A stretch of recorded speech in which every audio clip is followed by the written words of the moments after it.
The month of November is the National Diabetes Month, a time to make people aware of diabetes.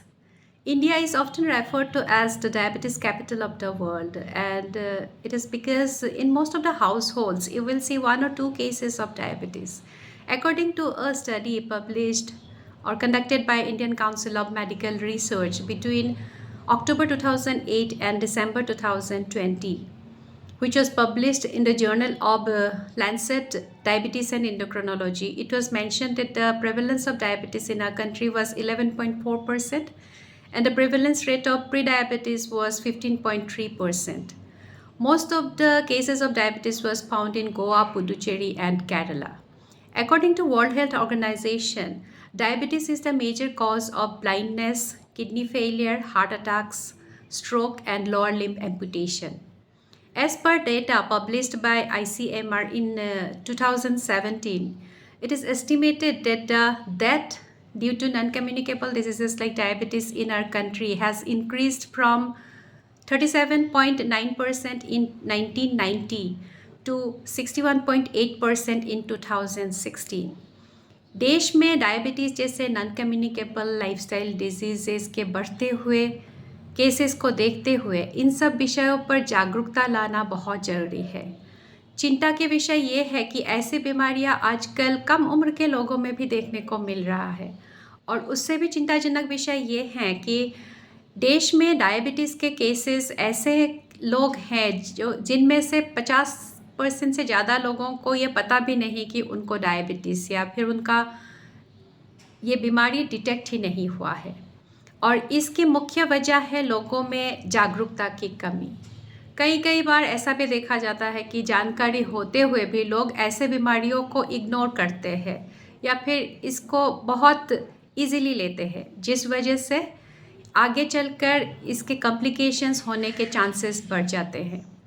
इसीलिए नियमित रूप में हमें health centre में जाके या डॉक्टर के पास जाके टेस्ट्स करवाना बहुत ज़रूरी है और ज़रूरत पड़ने पर डॉक्टर के सलाह मानते हुए दवाई लेना और सही लाइफस्टाइल मेंटेन करना ज़रूरी है। पर कई बार ऐसा देखा जाता है कि लोग बीमारी डिटेक्ट होने के दर से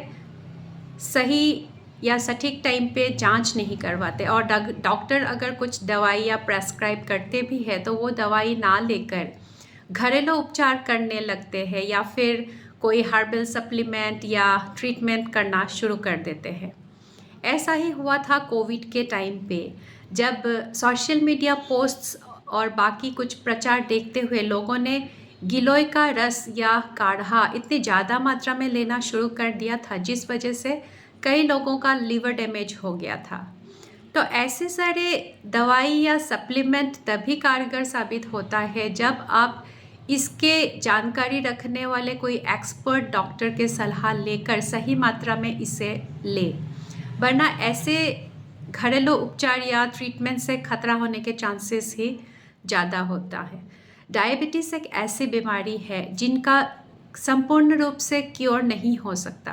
पर अगर आप डॉक्टर की सलाह मान के सही टाइम पे और सही नियमानुसार दवाई लेते रहोगे और ज़रूरत पड़ने पर इंसुलिन लोगे और साथ में एक क्वालिफाइड डाइटिशियन के सलाह से सही डाइट फॉलो करोगे और एक सटीक जीवन शैली अपनाओगे तो इसे कंट्रोल में रखकर एक नॉर्मल ज़िंदगी जी सकते हैं। वरना कंट्रोल में नहीं रहने पर यह बीमारी बहुत ज़्यादा खतरनाक साबित हो सकता है, जो जानलेवा भी हो सकता है। और ये हमें हमेशा याद रखना है कि डायबिटीज़ जैसे रोगों के ऊपर पूरे विश्व भर में रिसर्च और स्टडीज़ होते रहते हैं और एक क्वालिफाइड डॉक्टर और डाइटिशियन इन सभी रिसर्च या स्टडीज़ का जानकारी रखते हुए अपने पेशेंट को अच्छे से अच्छा ट्रीटमेंट देकर उनको ये बीमारी मैनेज करके रखने के लिए मदद करते हैं या अपना सर्विस प्रदान करते हैं। इसीलिए हमेशा ऐसे केसेस में एक क्वालिफाइड डॉक्टर या डाइटिशियन के पास ही जाना ज़रूरी है और ऐसी बीमारियों के ऊपर आपको सही जानकारी आपका होना बहुत ज़रूरी है ताकि ये बीमारी से आप या तो बच कर रह सको, अगर या फिर आपको ये बीमारी अगर ऑलरेडी डिटेक्ट हुआ है तो उसको आप कंट्रोल में रख के एक नॉर्मल ज़िंदगी बिता सको।